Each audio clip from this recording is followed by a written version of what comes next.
Hello everyone, my name is Vidushi and I hope आप सब अपने घरों में सेफ़ होंगे क्योंकि कोविड जो है हमारी स्टेट में बुरी तरह से अब स्प्रेड हो रहा है।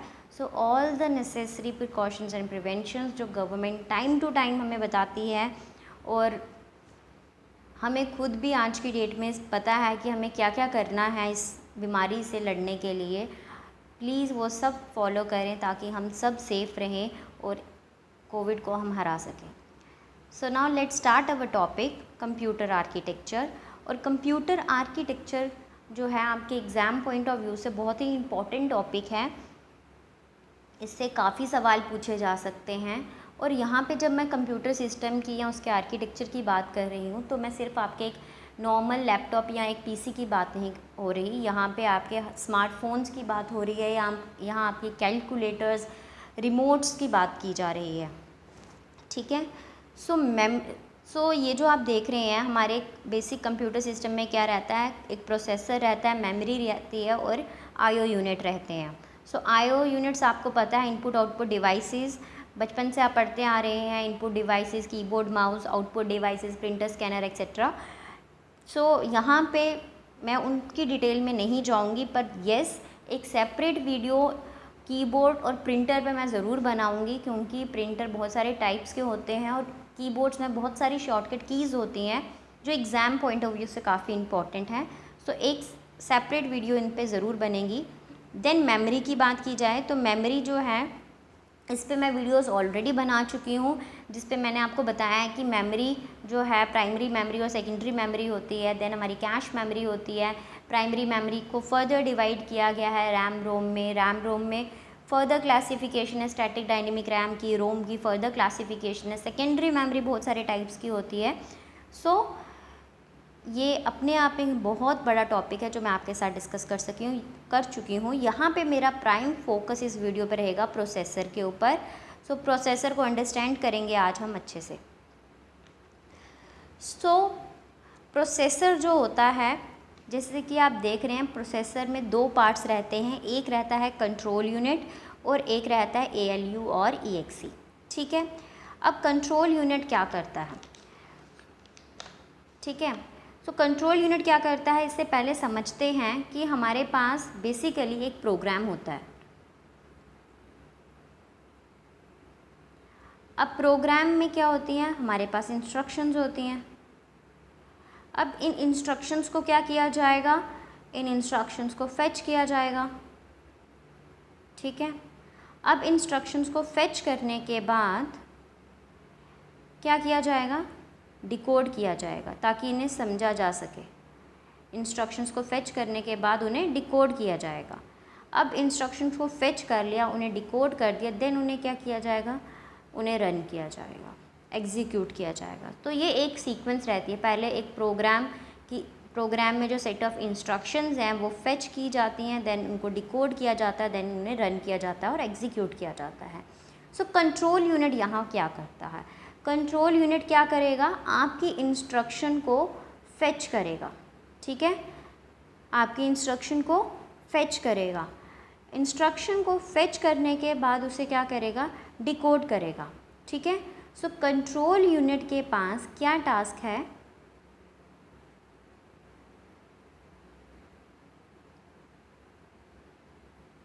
सो कंट्रोल यूनिट के पास क्या टास्क है, उसने आपकी इंस्ट्रक्शन को फेच किया। ठीक है। उसने आपकी इंस्ट्रक्शन को फेच किया और उसके बाद उसे डिकोड किया। ठीक है। अब जब डिकोडिंग की बात की जा रही है तो डिकोडिंग का मतलब ये नहीं है कि जो इंस्ट्रक्शन लिखी गई है, सपोज़ कोई इंस्ट्रक्शन है ऐड की, ठीक है। सो डिकोडिंग का मतलब ये नहीं है यहाँ पे कि कंट्रोल यूनिट उनका कोई 0-1 की फॉर्म में उन्हें बाइनरी पैटर्न में कोई जनरेट कर रहा है। ठीक है। डिकोडिंग का मतलब ये नहीं है क्योंकि एट द एंड हमारा कंप्यूटर क्या समझता है, बाइनरी पैटर्न्स। सो डिकोडिंग का मतलब ये नहीं है कि कंट्रोल यूनिट जो है उन्हें 0-1 की फॉर्म में कन्वर्ट कर रहा है, ये मतलब नहीं है। जब कोई डेटा हमारी मेमोरी में पड़ा होता है, जब कोई इंस्ट्रक्शन हमारी मेमोरी में पड़ी होती है, वो ऑलरेडी 0-1 की फॉर्म में ही होती है, वो ऑलरेडी एक बाइनरी पैटर्न में ही होती है। कंट्रोल यूनिट क्या करता है, इंस्ट्रक्शन को फेच करके उस बाइनरी पैटर्न को अंडरस्टैंड करता है। ठीक है। तो यहाँ पे कंट्रोल यूनिट ने क्या किया, इंस्ट्रक्शन को फेच किया और उसे डिकोड किया। डिकोड करने का मतलब है उसने बाइनरी पैटर्न को अंडरस्टैंड किया, ठीक है। जब उसने बाइनरी पैटर्न को अंडरस्टैंड किया, फिर उसने देखा कि अब इस बाइनरी पैटर्न को क्या क्या चाहिए, क्या क्या रिसोर्सेज रिक्वायर्ड हैं, कैसे इसकी एग्जीक्यूशन होगी, और उसके अकॉर्डिंग उसने कंट्रोल सिग्नल्स जनरेट कर दिए। सो आपने बुक्स में बहुत बार डेफिनेशन पढ़ी होगी कि कंट्रोल यूनिट क्या है, control and timing signals generate करता है, टाइमिंग सिग्नल्स जनरेट करता है। सो यहाँ पे जो कंट्रोल यूनिट के जो कंट्रोल सिग्नल्स और टाइमिंग सिग्नल्स हैं, बेसिकली ये क्या होते हैं, इन्हें थोड़ा सा अंडरस्टैंड करने की कोशिश करते हैं कि ये जो कहा जाता है कि ये कंट्रोल सिग्नल्स जनरेट कर रहे हैं, ये कंट्रोल सिग्नल्स हैं क्या, ठीक है। जैसे कि मैंने आपको बताया कि a program is a set of instruction, ठीक है, and instruction require some small activities performed by the processor. अब जो इंस्ट्रक्शन है, हर एक इंस्ट्रक्शन के पास, हर एक इंस्ट्रक्शन के ऊपर कुछ एक्टिविटीज़ परफॉर्म्ड होंगी, ठीक है। अब जैसे फॉर एग्ज़ाम्पल अगर कोई आपको बोलता है गाड़ी में गियर डालो, सो गियर डालना तो उसने एक इंस्ट्रक्शन दी, पर उसके अंदर बहुत सारी इंस्ट्रक्शंस हैं कि कौन सा गियर डालना है, ठीक है। So an instruction require some small set of activities, और वो एक्टिविटीज़ कौन परफॉर्म करता है।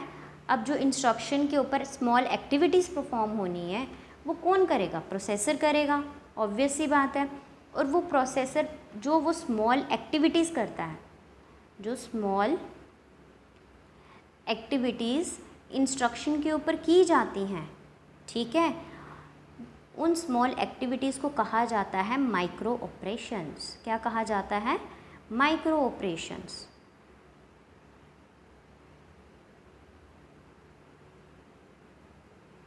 Micro operations. सो बेसिकली जब कंट्रोल यूनिट ने इंस्ट्रक्शन को डिकोड किया, यानी कि उसने इंस्ट्रक्शन को डिकोड किया, उसने बाइनरी पैटर्न को समझा। तो बाइनरी पैटर्न को समझने का मतलब क्या है, उसे ये समझ आया कि उसने इंस्ट्रक्शन के ऊपर कौन सा माइक्रो ऑपरेशन परफॉर्म करना है, ठीक है। To perform the micro operation we need control signals. अब माइक्रो ऑपरेशन को परफॉर्म करने के लिए कंट्रोल सिग्नल्स जो हैं वो चाहिए, and those control signals are produced by control unit, ठीक है। तो वो कंट्रोल सिग्नल्स को कौन प्रोड्यूस कर रहा है, कंट्रोल यूनिट। सो आपने क्या समझा कि कंट्रोल यूनिट जो है वो जनरेट करता है control signals, but what does this control signals do. ये कंट्रोल सिग्नल्स एक्चुअल में क्या काम करते हैं, they perform some activities, some small activities, कुछ स्मॉल एक्टिविटीज़ करते हैं। कहाँ पे करते हैं, inside the processor. Inside the processor ये कंट्रोल सिग्नल्स कुछ एक्टिविटीज़ परफॉर्म करते हैं, और इन स्मॉल एक्टिविटीज़ को क्या कहा जाता है, micro operations. So basically control signals ने क्या किया, माइक्रो ऑपरेशंस को परफॉर्म किया। आई होप आपको क्लियर हुआ होगा। सो मैं एक बार फिर से आपके लिए रिपीट करती हूँ कि a program is a set of instruction and instruction require set of small activities, and those small activities which are done by the processor called as micro operations, ठीक है। and to perform the micro operations हमें किसकी ज़रूरत है, control signals की। So basically जो decoding हो रही है और डिकोडिंग करके वो अंडरस्टैंड कर रहा है कि डिकोडिंग करके वो अंडरस्टैंड कर रहा है कि ये बाइनरी पैटर्न क्या है, ये बाइनरी पैटर्न में क्या माइक्रो ऑपरेशन छुपा हुआ है। तो बेसिकली वो अंडरस्टैंड कर रहा है कि क्या कंट्रोल सिग्नल्स जो है वो जनरेट करना है। So to perform the micro operation we need control signals, and those control signals are produced by control unit, okay. अब जब कंट्रोल यूनिट ने कंट्रोल सिग्नल्स को रिलीज़ कर दिया, ठीक है, अब उसे समझ आ गया कि कौन सा माइक्रो ऑपरेशन परफॉर्म करना है, और उसने कंट्रोल सिग्नल्स को जनरेट कर दिया, रिलीज़ कर दिया। अब वो क्या करेगा, इन कंट्रोल सिग्नल्स को हर किसी को भेज देगा। हर किसी में किसको भेजेगा, वो जो माइक्रो ऑपरेशन है उसको जो मेमोरी चाहिए, अगर उसको ALU चाहिए, उसको इनपुट आउटपुट डिवाइस की रिक्वायरमेंट है, वो हर एक उस इंस्ट्रक्शन को जो रिक्वायर्ड रिसोर्स है ना, उसे कंट्रोल सिग्नल्स को उनके पास कंट्रोल सिग्नल्स को भेज देगा। ठीक है, अब जब कंट्रोल सिग्नल्स को भेज देगा तो उन डिवाइसेस को पता चल जाएगा कि जो इंस्ट्रक्शन उनके पास आ रही है उन्हें उस इंस्ट्रक्शन पे क्या रिस्पॉन्ड करना है। ठीक है, तो ये प्रॉपर जो फ्लो का कोऑर्डिनेशन है वो कंट्रोल सिग्नल्स के थ्रू वो कौन देख रहा है, कंट्रोल यूनिट। फॉर एग्जांपल कि बाइनरी पैटर्न में ऐड था कि जो 10101 लिखा था, कंट्रोल यूनिट ने अंडरस्टैंड कर लिया कि इस बाइनरी पैटर्न का मतलब है कि एडिशन करनी है। ठीक है, कि कौन सा माइक्रो ऑपरेशन है, वो एडिशन का है। अब माइक्रो ऑपरेशन जैसे कोई भी प्रोग्राम लिखा हुआ है, ठीक है, एक प्रोग्राम लिखा हुआ है, उसमें एडिशन भी लिखी है, मल्टीप्लिकेशन भी लिखी है, सब्ट्रैक्शन भी लिखी है, डिवीजन भी लिखी है। अब एक प्रोग्राम था, उसके अंदर मल्टीप्लिकेशन भी है, डिवीजन भी है, एडिशन भी है, सब्ट्रैक्शन भी है, तो यानी कि प्रोग्राम के अंदर बहुत सारी इंस्ट्रक्शंस हैं। अब एडिशन है तो एडिशन में 2 नंबर्स की एडिशन हो रही होगी, तो 2 नंबर्स की एडिशन हो रही है, ऐड 2 + 3। ठीक है, तो पहले 2 को अंडरस्टैंड करेगा, फिर 3 को अंडरस्टैंड करेगा, तो हर एक इंस्ट्रक्शन के बीच में कुछ स्मॉल एक्टिविटीज़ हैं, स्मॉल माइक्रो ऑपरेशंस हैं। ठीक है,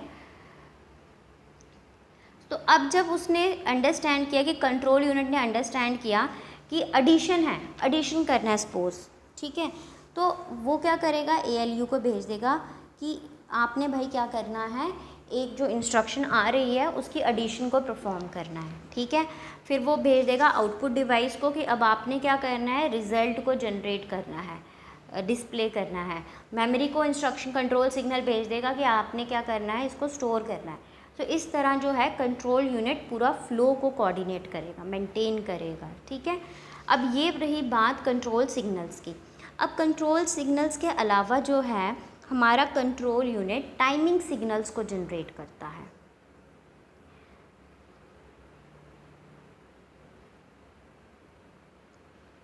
टाइमिंग सिग्नल्स को, अब टाइमिंग सिग्नल्स की क्या ज़रूरत आ गई भाई, टाइमिंग सिग्नल्स जो हैं वो इसलिए ज़रूरी हैं क्योंकि जो भी एक्शन परफॉर्म होना है, ठीक है, अब वो एक प्रॉपर जो है उनका प्रॉपर एक सेट जो इंस्ट्रक्शन का सेट है, उनका जो सीक्वेंस है वो फॉलो होगा ना।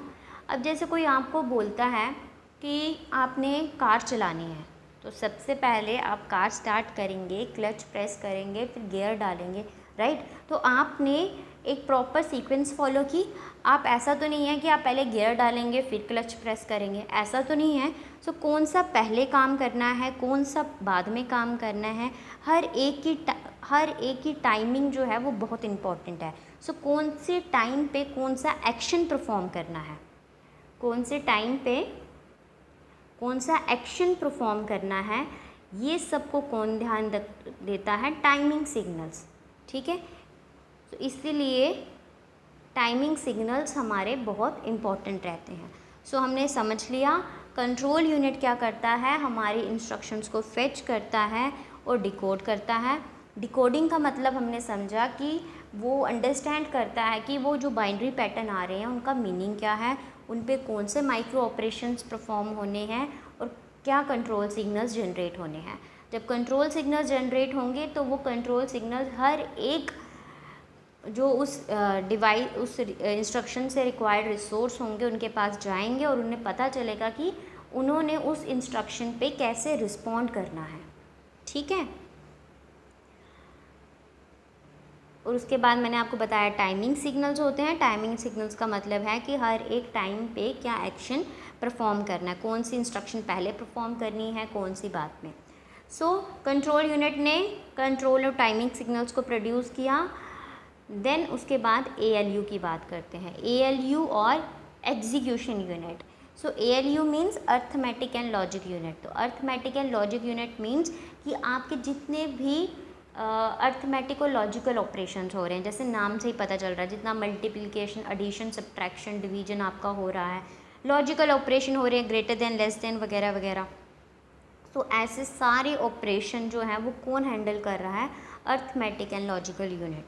ठीक है, सो अर्थमेटिकल लॉजिकल यूनिट में इसका मतलब अगर बहुत सारे ऑपरेशंस परफॉर्म हो रहे हैं तो यहाँ पे आपके गेट्स आ रहे हैं, आपके ये जो आप पढ़ते हैं एंड और गेट्स, तो यहाँ पे गेट्स यूज़ हो रहे हैं आपके। ठीक है, एडर्स, सो जो हम पढ़ते हैं कि एडर, सब्ट्रैक्टर, या ये जो हम चीज़ें पढ़ते हैं आ रहे हैं, हमें पता भी तो होना चाहिए ना कि कहाँ यूज़ हो रहे हैं। सो ALU में आपके गेट्स यूज़ हो रहे हैं, आपका एडर यूज़ हो रहा है।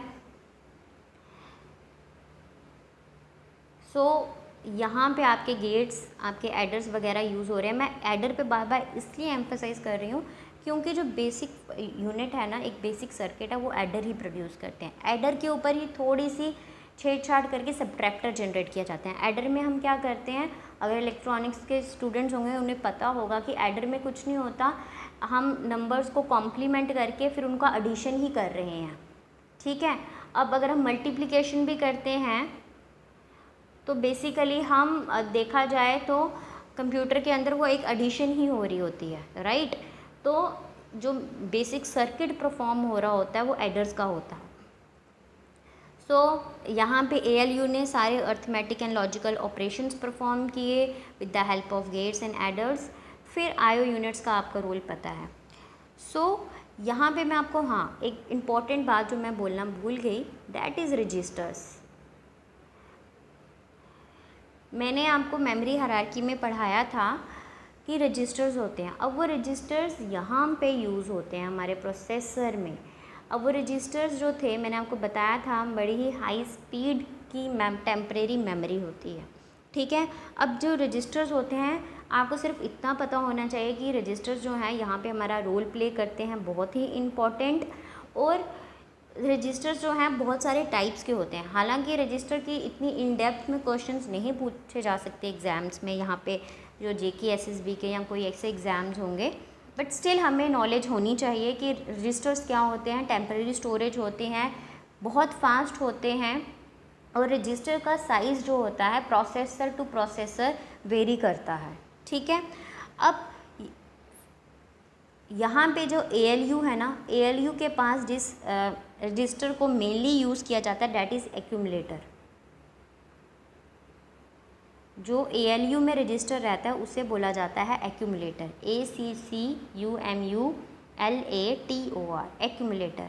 ठीक है, एक्यूमुलेटर रजिस्टर का यहाँ पे इस्तेमाल होता है इनसाइड द ALU। सो जितना भी अर्थमेटिक लॉजिकल ऑपरेशन बेसिकली जो यहाँ पे परफॉर्म होता है, सो वो कौन करता है, उसके लिए मीन्स कि जो भी इंटरमीडिएट रिजल्ट्स हैं, ऐड 2 + 3 + 4 करना है ना, तो 2 + 3 का पहले एडिशन स्टोर होगा, फिर आगे +5 का एडिशन स्टोर होगा।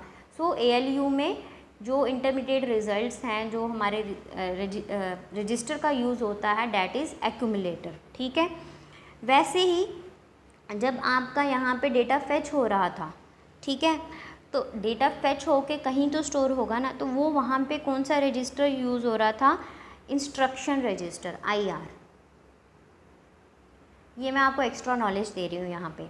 सो जब मेमोरी से इंस्ट्रक्शन फेच हुई और कंट्रोल यूनिट के पास गई, so once the instruction is fetched, वहाँ कहाँ पे स्टोर हो रहा है, हमारा इंस्ट्रक्शन रजिस्टर पे। ठीक है, फिर उसके पास हमारे पास रहता है program counter. Program counter, PROGRAMCOUNTER। सो प्रोग्राम काउंटर हमारा कैसा रजिस्टर होता है, प्रोग्राम काउंटर क्या करता है, जो नेक्स्ट इंस्ट्रक्शन फेच होनी है उसका एड्रेस स्टोर करता है। सो बेसिकली एक इंस्ट्रक्शन जो है वो रन हो रही होगी, उसके बाद जो नेक्स्ट इंस्ट्रक्शन चाहिए, ठीक है, तो जो नेक्स्ट इंस्ट्रक्शन चाहिए प्रोग्राम काउंटर उसका एड्रेस जो है अपने अंदर स्टोर कर लेता है ताकि फटाफट प्रोसेसिंग हो। ठीक है, सो द प्रोग्राम काउंटर क्या करता है, it store the address of next instruction to be executed. ठीक है, सो इस तरह हमारे पास बहुत सारे रजिस्टर रहते हैं। एक्यूमुलेटर रहता है, जैसे मैंने बोला, वो ALU के साथ काम करता है। इंस्ट्रक्शन रजिस्टर क्या करता है, जो आपकी इंस्ट्रक्शन फेच हो रही है वो IR में स्टोर हो रही है इंस्ट्रक्शन रजिस्टर में। प्रोग्राम काउंटर क्या करेगा, जो नेक्स्ट इंस्ट्रक्शन आपको चाहिए मेमोरी से फेच करने के लिए, वो उसका एड्रेस स्टोर कर लेगा। ठीक है, एक डेटा रजिस्टर भी होता है हमारे पास। डेटा रजिस्टर किसके साथ काम करता है? आईओ डिवाइसेस के साथ हमारा काम करता है। तो बहुत सारे टाइप्स के रजिस्टर्स भी यहाँ पे यूज़ होते हैं।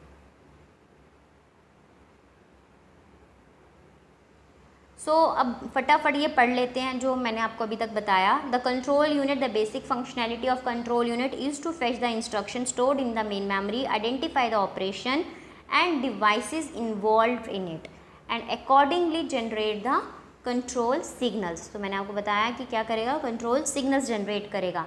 To maintain the proper sequence of processing the data, control unit generate timing signals. ठीक है, so therefore it tells the computer memory, arithmetic and logical unit and input output devices how to respond to the instructions। तो ये बताएगा कि instruction पे कैसे respond करना है। that have been sent to the processor, कौन सी इंस्ट्रक्शन? जो इंस्ट्रक्शन प्रोसेसर को भेजी गई है। we can also say that it directs the flow of data। so क्या करता है? डायरेक्ट करता है फ्लो ऑफ डेटा को between the CPU and other devices. तो MCQ पूछा जा सकता है कि कौन सा जो है कंप्यूटर का पार्ट डेटा के फ्लो को डायरेक्ट करता है, वो कौन करता है? कंट्रोल यूनिट करता है। Arithmetic and logical unit. Arithmetical and logical unit मैंने आपको क्या बताया? अर्थमेटिकल और लॉजिकल ऑपरेशंस परफॉर्म करता है। यहाँ पे एक रजिस्टर रहता है जिसे एक्यूमुलेटर कहा जाता है। Control unit supplies the data required by the ALU from the memory और input devices and it directs the ALU to perform a specific operation based on the instruction fetched from the memory। Control unit क्या करेगा? Supply करेगा data किसको? ALU को। और ALU में data जब आएगा तो बताएगा कि इस डेटा पे तुमने क्या इंस्ट्रक्शन, क्या ऑपरेशन परफॉर्म करना है। ठीक है, अब ALU को क्या कहा जाता है? Calculator portion of the computer भी कहा जाएगा और ALU को इंटीजर यूनिट भी कहा जाता है। अर्थमेटिक ऑपरेशन जैसे आप जानते ही हैं, एडिशन, सब्ट्रैक्शन, मल्टीप्लिकेशन, डिवीजन, और logical operation greater than, less than, equal to, and, और एक्सेट्रा। देन रजिस्टर्स की बात करते हैं। तो registers are the special purpose high speed temporary memory directly accessed and manipulated by the CPU during the execution. कौन सी memory को directly access किया जाता है? Directly accessed and manipulated by the CPU during the execution, that is registers. The number and the size of registers vary from processor to processor. अब कुछ important points के बारे में डिस्कस कर लेते हैं। यहाँ पे मैंने रजिस्टर्स की टाइप्स को इसलिए मेंशन नहीं किया क्योंकि वो एग्ज़ाम पॉइंट ऑफ व्यू से बहुत ज़्यादा हो जाएगा, उस पर क्वेश्चन नहीं आ सकते। बट स्टिल मैंने आपको बता दिया कि बहुत सारे टाइप्स के होते हैं, जैसे इंस्ट्रक्शन रजिस्टर है, डेटा रजिस्टर है, एक्यूमुलेटर है। ज़्यादा से ज़्यादा आपको एक्यूमुलेटर पे क्वेश्चन पूछा जा सकता है। ठीक है, the speed of the processor is cycle पर सेकेंड। तो प्रोसेसर की स्पीड को किस पे मेजर किया जाता है? साइकिल पर सेकेंड और megahertz. The 4 primary function of a processor are. Processor के कुछ प्राइमरी फंक्शंस रहते हैं जिन्हें कहा जाता है fetch, decode, execute and write back. Accumulator is a register in which the intermediate arithmetic and logical operations are store. ठीक है, आई होप आपको ये टॉपिक अच्छे से समझ आया होगा, जिसमें मैंने आपको बताया कि कंप्यूटर सिस्टम क्या है, उसके अंदर प्रोसेसर किस तरह काम करता है, 2 डिवाइस में जो है प्रोसेसर होता है और हर एक उसका यूनिट किस तरह काम करता है। तो आई होप आपको वीडियो समझ आई होगी और पसंद आई होगी, और अगर आपको पसंद आई है अच्छे से, so please do share and subscribe our channel.